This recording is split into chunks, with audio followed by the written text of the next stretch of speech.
I was originally going to review this episode as my April schedule, but at the same time with other sitcoms like Henry Danger and Sam McCat that I haven't gone to in a long time, there's always one show that has to be kicked off the schedule.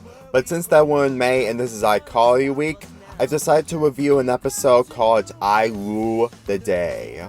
This episode is not only one of my favorite episodes from the show, but a way to wrap up 2007 for Schneider's Bakery.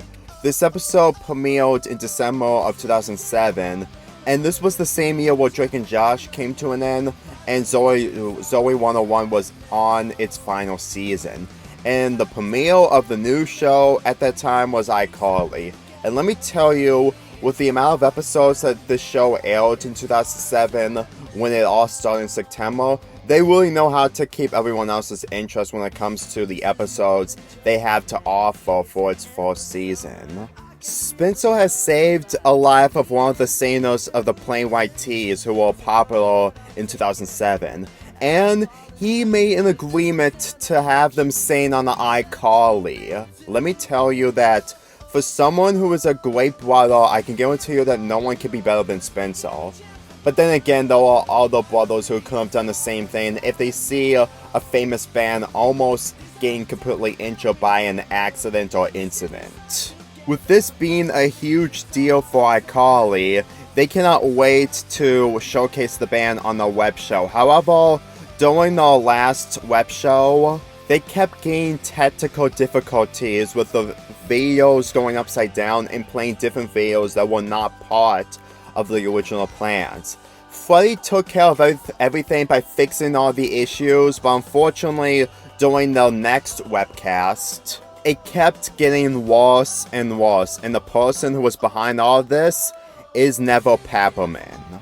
For me personally, this show really made Neville Papperman an actual threat to iCarly, because as you can tell, when it comes to shows like Drake and Josh and maybe Victorious, there really isn't much of an antagonist when it comes to becoming recurring as the series goes on. But for this, we get Neville Papperman, and let me tell you that when we see the first appearance of Neville Papperman in I, Neville, he really had a good introduction, and the fact that he's actually pitied to get revenge on Carly for not kissing him really goes to show how desperate he is.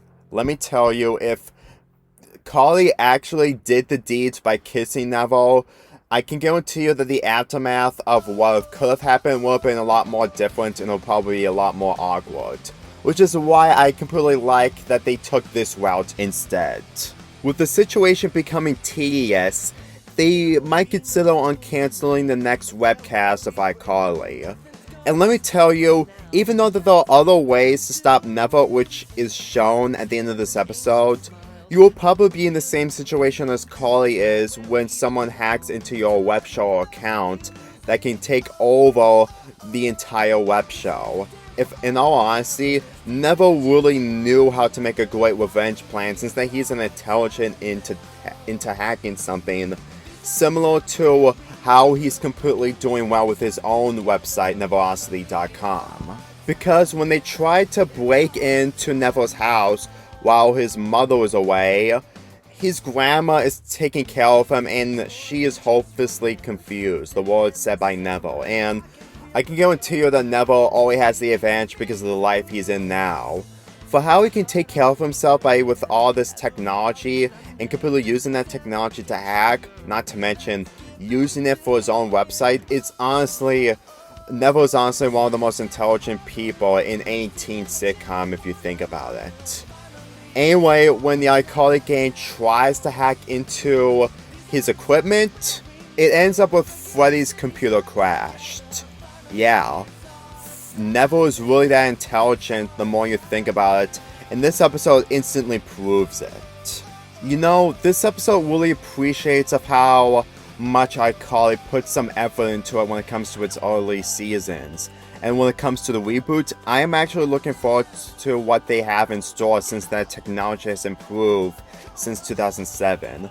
Let me tell you that the comedy, while not as good as the comedy in the last episode I reviewed yesterday, it's still pretty much okay at best. I mean, we see Neville's grandma hitting Freddy with an umbrella because she thinks that he's a spider, which also leads to Carly and Sam pretending to be her personal trainers by doing squat and thrust. But getting back to the main plot of the show, it gets a lot more better the more you think about it, because Colonel Morgan, who is one of the friends of Carly's father, comes to visit and gives them gifts. Let me tell you that with this character appearing and he becomes a contributing factor against the enemy at the end of the episode, you should really appreciate what iCarly does when it comes to supporting characters, which is mostly a shame of how some of the supporting characters later on just don't contribute that much.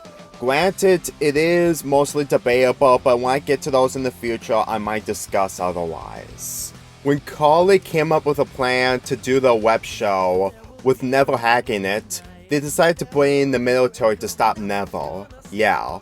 Apparently, Colonel actually became a very important character in this episode, because his friends took all of Neville's equipment. And when Neville got caught red-handed, he completely exposes that he's an actual boy, which means that the military won't be able to put him into military arrest.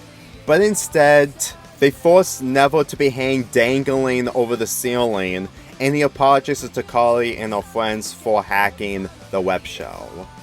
In all honesty, when it comes to the punishments that Neville got when it comes to what he did in the previous appearance and in this episode, the later appearances will obviously be a lot more worse for how much his comeuppance can easily bite him in the butt. This is not literally one of the best moments when it comes to a character who deserves punishment, but in all honesty, for how much Neville completely hacks Carly's web show, he honestly deserves to be hanging dangling over the ceiling while the military leaves. No joke, the military actually leaves Neville dangling over the ceiling. He may be intelligent, but he's still an 11-year-old boy. And the episode ends with the Plain White T's performing on iCarly by playing the song All Time Now, which is also the background music in this video. Granted, the band isn't really much relevant at this time, but at the same time, it's mostly a tribute to what they did in this episode and how they performed in their band in 2007.